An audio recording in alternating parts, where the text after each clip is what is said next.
नमस्कार, आप देख रहे हैं हॉर्नबिल टीवी। आपके साथ मैं हूं रोहित विक्रम सिंह। बुलेटिन की शुरुआत करते हैं। बुधवार को सीएम पुष्कर सिंह धामी ने हरियाणा में बीजेपी के लिए चुनाव प्रचार की कमान संभाली। सीएम धामी ने हरियाणा के अंबाला संसदीय क्षेत्र में बीजेपी प्रत्याशी बंतो कटारिया के लिए वोट मांगे। इस दौरान सीएम धामी ने बीजेपी सरकार की उपलब्धियां बताते हुए विपक्ष पर भी जमकर निशाना साधा।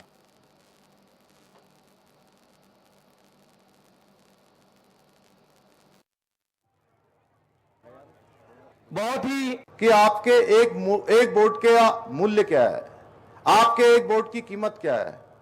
2014 से पहले का जब हम भारत देखते हैं, उसको स्मरण में करते हैं, तो 2014 से पहले का जो कालखंड था, वो कालखंड किस प्रकार से घपलों का, घोटालों का, भ्रष्टाचार का कालखंड था।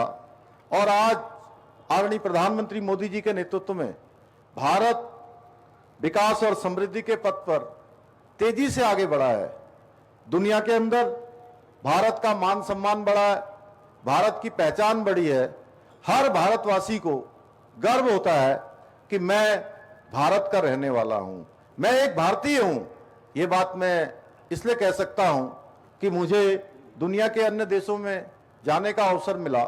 मैंने वहां देखा किस प्रकार से दुनिया के दूसरे देशों में रहने वाले भारतीय आज गौरव के साथ अपना जीवन जी रहे हैं। उनका भी मान सम्मान आज दुनिया के अंदर बढ़ा है। 2014 के बाद विकसित और आत्मनिर्भर भारत का सपना साकार होने की दिशा में तेजी से आगे बढ़ा है। और आज भारत 11वें नंबर की अर्थव्यवस्था से 5वें नंबर की अर्थव्यवस्था बन गया है, एक बड़ी आर्थिक शक्ति बनकर उभरा है।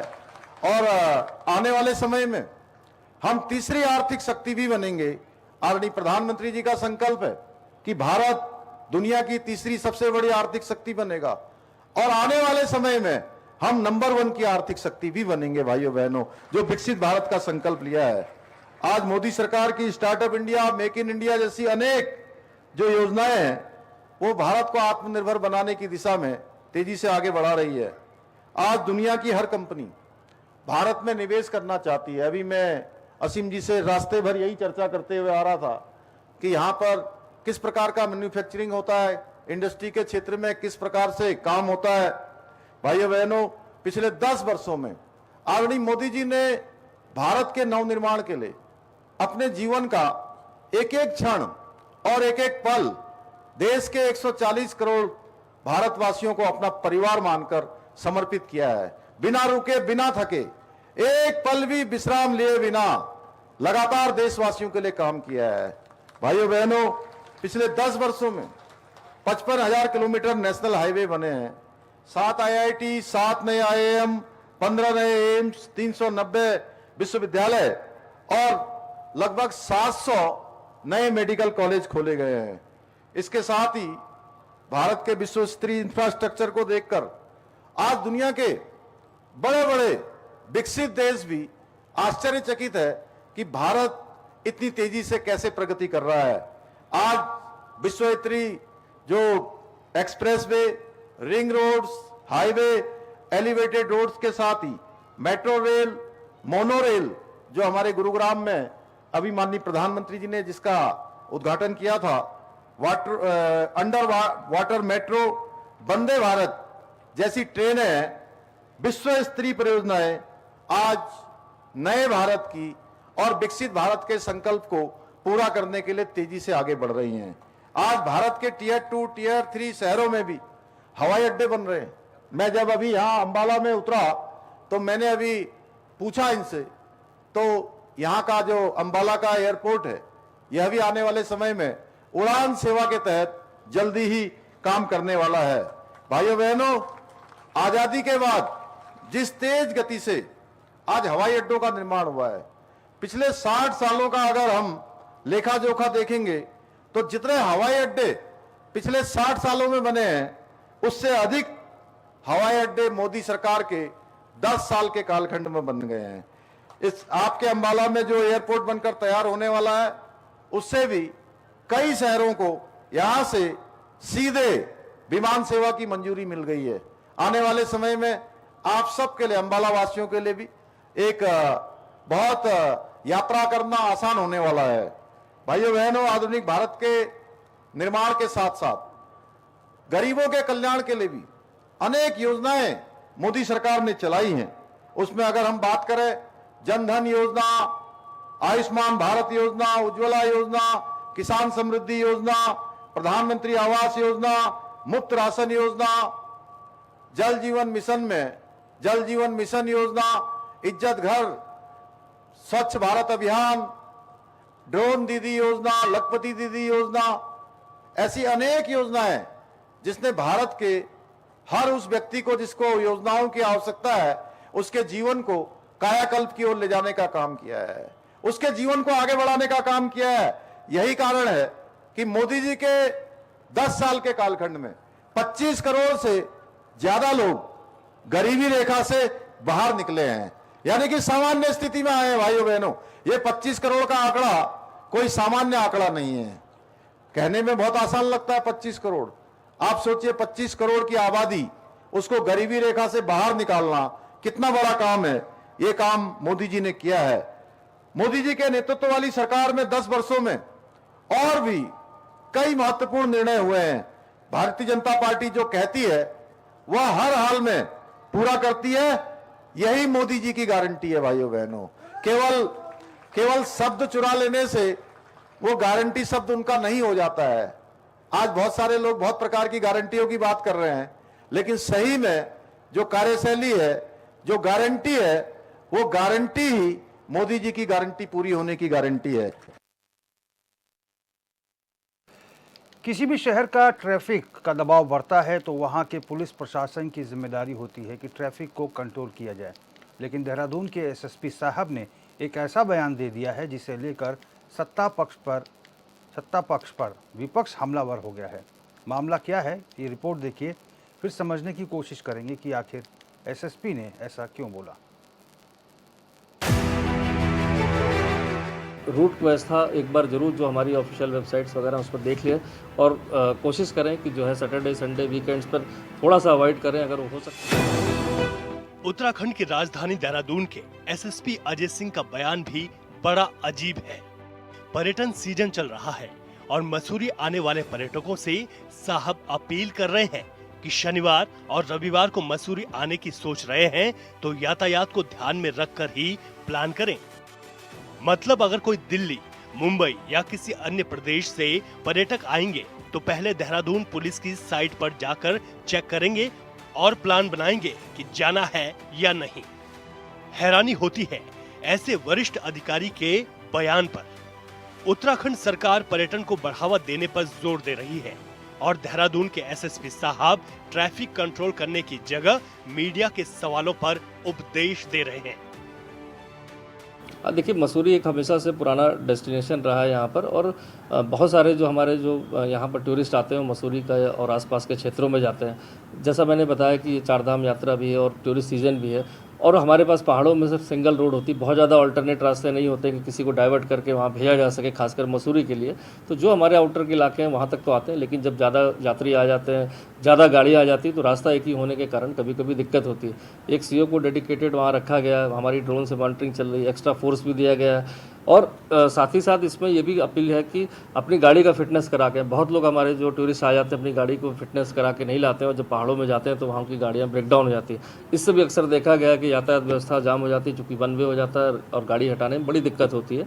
तो यात्रियों से अनुरोध है कि अपनी गाड़ी का फिटनेस भी जरूर करा लें और रूट व्यवस्था एक बार जरूर जो हमारी ऑफिशियल वेबसाइट्स वगैरह उस पर देख लें और कोशिश करें कि जो है सैटरडे संडे वीकेंड्स पर थोड़ा सा अवॉइड करें अगर हो सकता है, क्योंकि इस दिन ज़्यादा से ज़्यादा हमारे तीर्थयात्री भी आते हैं और ज़्यादा से ज़्यादा टूरिस्ट भी आते हैं। तो अपने प्लान को यातायात व्यवस्था के हिसाब से जो हमारी यहाँ पर जो वेबसाइट्स पर उसको देखने के बाद उसको उस हिसाब से प्लान कर लें। ये सच है कि चारधाम यात्रा की वजह से इन दिनों देहरादून में भीड़ बढ़ गई है, लेकिन इसका मतलब ये तो नहीं हो सकता है कि शनिवार और रविवार को मसूरी घूमने आने वाले पर्यटक अपना प्लान बदल देंगे। बेहतर तो यह होता कि ट्रैफिक कंट्रोल करने की योजना पर बेहतर तरीके से काम किया जाता ताकि जाम की समस्या से निजात मिले। मौजूदा वक्त में देहरादून के कई इलाकों में सड़कों पर गाड़ियां दौड़ने की बजाय रेंग रही हैं। मानो लोग ऐसा कह रहे हैं गाड़ी से चलने से तो बेहतर पैदल सफर ही ठीक है।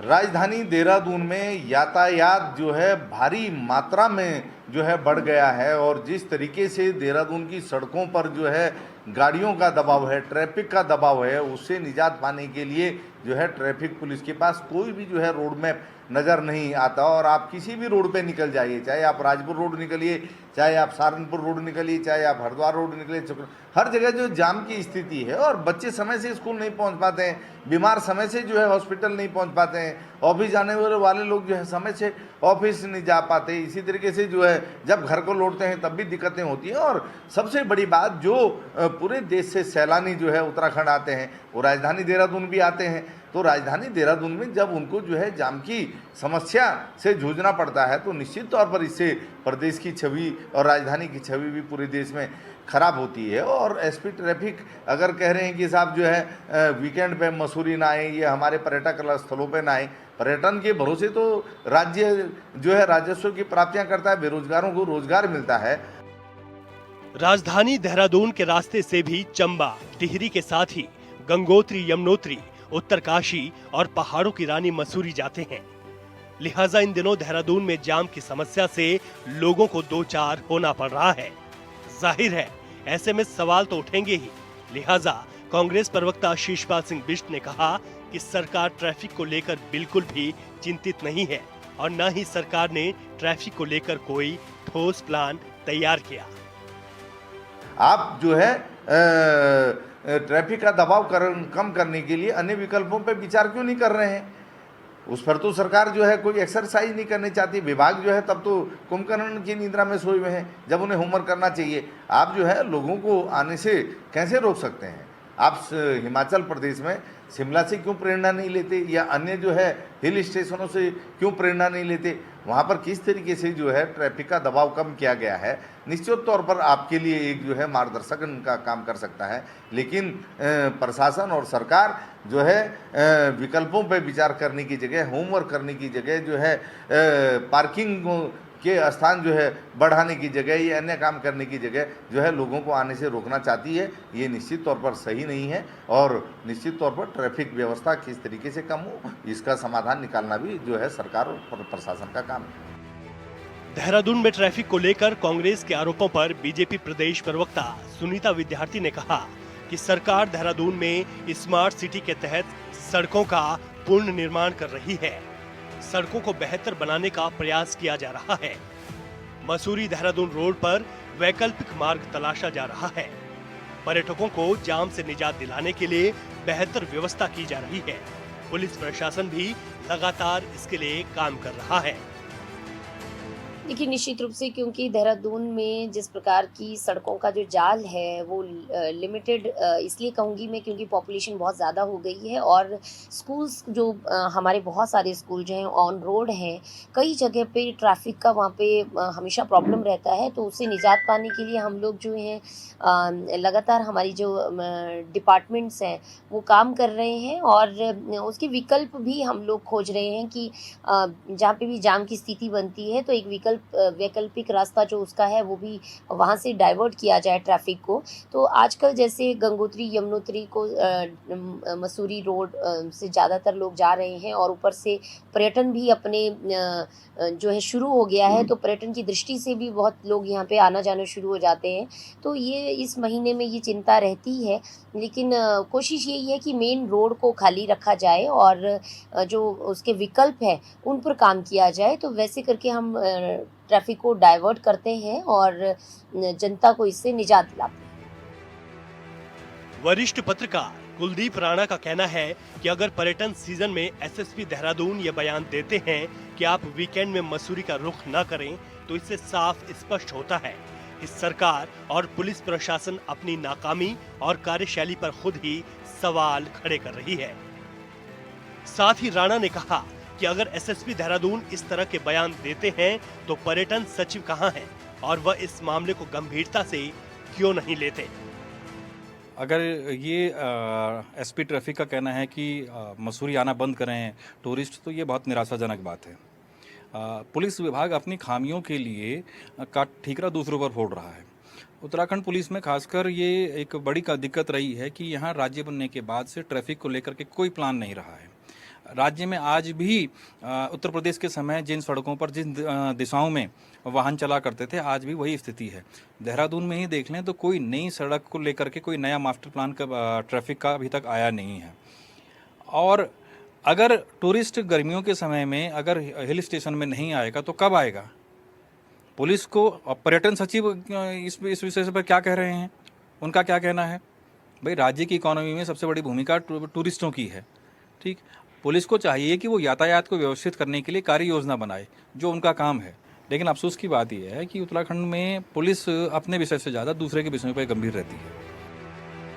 तमाम सियासी बयानबाजी के बीच अब देखने वाली बात होगी कि आखिरकार कब राजधानी देहरादून को जाम से छुटकारा मिलेगा, कब लोगों को कड़ी धूप में जाम में खड़े रहने से छुटकारा मिलेगा, कब देहरादून को एक पुख्ता ट्रैफिक प्लान मिल पाएगा। Bureau report, hornbill TV.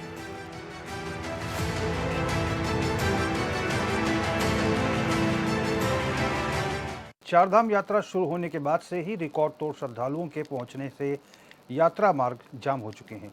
भीड़ कम करने को लेकर प्रशासन लगातार व्यवस्थाओं को दुरुस्त करने में जुटा हुआ है। यमुनोत्री और गंगोत्री धाम लगभग पूरी तरह से पैक हैं, जिसके दृष्टिगत यात्रियों को पिछले 2 दिनों से स्टॉपेज बनाकर विकास नगर के हरबटपुर बस अड्डे समेत कई स्थानों पर रोका जा रहा है और धीरे धीरे यात्रियों को आगे रवाना किया जा रहा है। साथ ही सरकारी भवनों को यात्रियों के लिए रुकने के लिए खोला गया है। वहीं सीएम धामी के दिशा निर्देशों के बाद हालात पर काबू पाने के लिए प्रशासन के आला अधिकारी भी व्यवस्थाओं को दुरुस्त करने के लिए सड़क पर उतर आए हैं। Garhwal commissioner, DM Dehradun, IG Garhwal, SSP Dehradun समेत प्रशासन के आला अधिकारी यात्रा मार्ग पर जगह जगह व्यवस्थाओं का जायजा ले रहे हैं।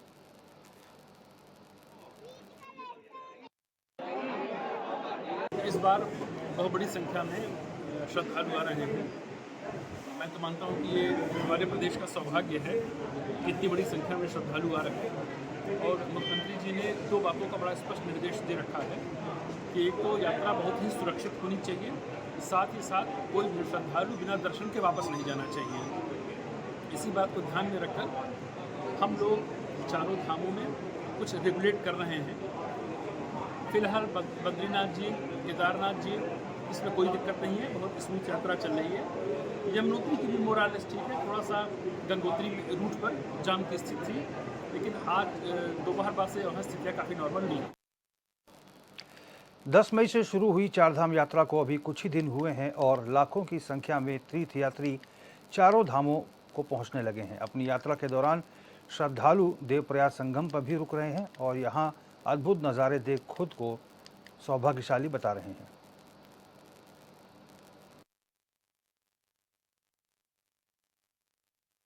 हम इस समय देवप्रयाग संगम पर है और यहाँ पर बड़ी संख्या में श्रद्धालु पहुंचते हैं। दरअसल चारधाम यात्रा जारी हो, ऐसे में तमाम लोग देवप्रयाग में भी पहुंचते हैं। यहाँ पर संगम का नज़ारा देखने के लिए बड़ी संख्या में यात्री पहुंचते हैं। आपको दिखाना चाहेंगे, ये देवप्रयाग है और यहाँ पर भागीरथी और अलकनंदा, जो कि सास बहू के नाम से भी नदियां जानी जाती है, वो आपस में मिलती हैं और मिलकर वो यहाँ से गंगा का स्वरूप करती है, यानी कि यहाँ से गंगा बनकर तैयार हो जाती है।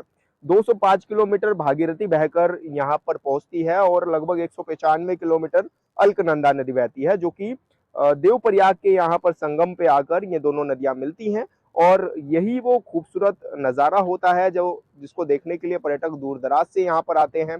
उत्तराखंड में तमाम लोग यहाँ पर पहुँचते हैं, प्रकृति का सौंदर्य का दीदार करने के लिए पहुँचते हैं और बड़ी संख्या में तीर्थयात्री यहाँ पर पहुँचते हैं, रुक करते हैं और चारधाम यात्रा उत्तराखंड में जारी है। और ऐसे में जो बड़ी संख्या में यात्री पहुँच रहे हैं वो यहाँ पर रुककर यहाँ का दीदार कर रहे हैं और एक मनमोहक नज़ारा देखकर काफी खुश भी यात्री नजर आ रहे हैं। हॉर्नबिल टीवी के लिए विशाल गर्ग। हरिद्वार के ज्वालापुर सीट से पूर्व बीजेपी विधायक और रविदास आचार्य सुरेश राठौर एक बार फिर चर्चाओं में हैं। उनकी एक परिचित और अभिनेत्री बताई जा रही महिला उर्मिला सनावर ने सोशल मीडिया पर उनके साथ अंतरंगता के फ़ोटो शेयर किए हैं।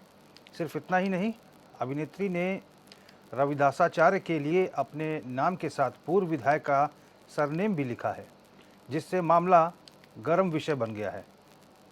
उर्मिला टीवी से जुड़ी बताई जा रही हैं, बीजेपी से भी उनका कनेक्शन बताया गया है। इस बारे में पूर्व विधायक से संपर्क करने पर बात नहीं हो सकी। हालांकि बताया जा रहा है कि वह स्वयं इस बारे में मीडिया के समक्ष अपना पक्ष रखेंगे। बाल हाल सुलझा रहे हैं, उलझे पड़े हैं बेचारे जिंदगी भर से।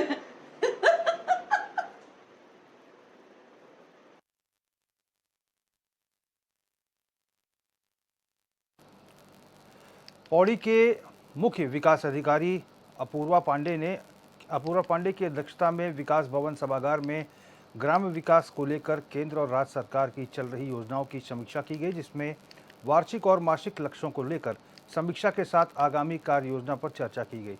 साथ ही सीडीओ ने संबंधित विभागों के साथ समन्वय स्थापित करते हुए हर विकासखंड में एक मॉडल गांव का विकास करने के निर्देश दिए हैं।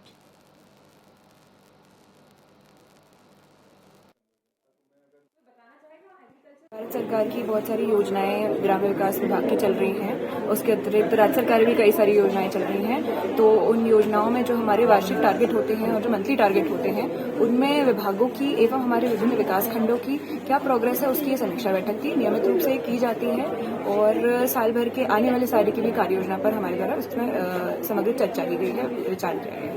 हमारा प्रयास ये है कि विकासखंड की टीमें जो भी कार्य कर रही हैं वो समस्त एलाइड डिपार्टमेंट्स के साथ कन्वर्जेंस में करें। तो इसी के संबंध में समस्त विभागों को निर्देश दिए गए कि प्रयास करें कि हर विकासखंड में इस वर्ष एक ग्राम का चयन करके वहां पे सभी विभाग कन्वर्जेंस करके कुछ मॉडल गांव का विकास करें, इसका हमने निर्देश दिया है।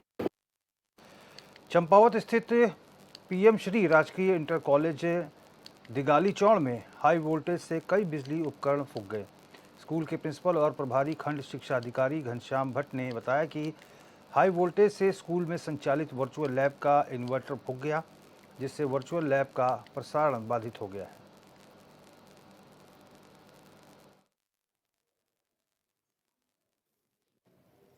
आज प्रातः 8:30 बजे पीएमसी रायका दिगाली चौड़ में हाई वोल्टेज के चलते हमारे ये इन्वर्टर का अधिक वोल्टेज के कारण ये फूक गया है, जिसके कारण हमारा जो वर्चुअल लैब है वो पूरी तरह बाधित हो गया है। इसके साथ ये लैपटॉप और इसके चार्जर ये क्षतिग्रस्त होकर फूक गए हैं और समस्त विद्यालय का कार्य जो है कार्यालय का वो बाधित हो गया है। तो हम निवेदन करते हैं विद्युत विभाग से कि शीघ्र हमारे क्षेत्र की विद्युत व्यवस्था को, हाई वोल्टेज जो विद्युत व्यवस्था हो जा रही है उसको व्यवस्थित करने की कृपा करेंगे। साथ ही साथ विद्यालय के हमारे 15 बल्ब LED बल्ब भी फूक चुके हैं।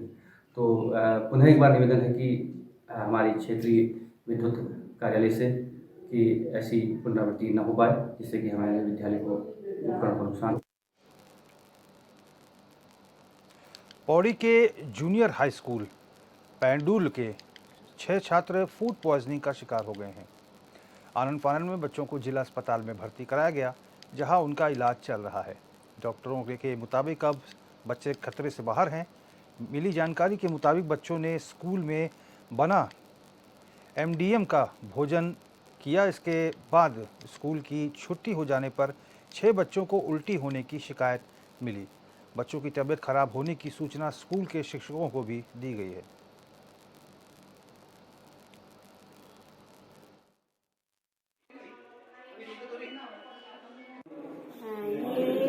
बच्चे तो 15 हैं। 15 बच्चों में से 13 बच्चों ने खाना खाया और 6 बच्चे हमारे यहाँ आए हैं। आज हमारा दाल भात और रायता बना था, ककड़ी का रायता था। दही भी ठीक ठाक थी। बगल में जो घर है वहीं से हमने दही मंगाई थी।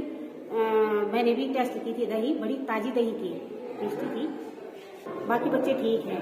तो उसके बाद हमने गाड़ियाँ बुक की, हम हॉस्पिटल आए, अभी एडमिट है, ड्रिप चल रही है, अब ठीक है, स्वस्थ हैं। अभी एज बहुत ज़्यादा ख़राब नहीं है हालत बच्चों की। बाकी हमने अपना ट्रीटमेंट जैसे स्टार्ट करा है और एक बच्चे को उसमें से उल्टी नहीं है, बाकी 5 बच्चों को उल्टी, दस्त सब कुछ हो रहा है अच्छे से। अभी स्टेबल है बच्चे, कुछ ऐसे बहुत ज़्यादा सीरियस नहीं है। बच्चों ने दाल चावल और रायता खाया है। तो बच्चों बच्चों की स्थिति भी ठीक है, स्टेबल है बच्चे, मतलब कुछ ऐसा बहुत ज़्यादा वो नहीं है कि डिहाइड्रेशन हो रहे हो या आईसीयू की रिक्वायरमेंट नहीं है अभी के लिए तो नहीं है। बाकी अभी हमारे पास आए हुए आधा पौना घंटा ही हुआ है, तो अभी हम वॉच कर रहे हैं कैसा रहेगा। मेरा नाम संजीव कुमार है, मैं जूनियर हाई स्कूल पढ़ता हूँ और मेरे को जी मचलाना था, उल्टी तो नहीं है मेरे को, पर जी मचलाना था मेरा। और जब से मैं घर आया फिर उसके बाद जी मचलाया फिर बस हो गया था। तो अब कैसी है तबीयत आपकी? अब ठीक है। हमने स्कूल में दाल भात और रायता खाया और मेरे साथ 5 बच्चे एडमिट हैं। तो उल्टी खून उल्टी, हमारे मम्मा को पता चला कि ये सब बच्चे बीमार पड़ते, हम यहाँ हॉस्पिटल में आए तो मैं वो फोन किया था। इस बुलेटिन में फिलहाल मेरे साथ बस इतना ही। देश और प्रदेश की तमाम बड़ी खबरों के लिए आप देखते रहिए हॉर्नबिल टीवी। नमस्कार।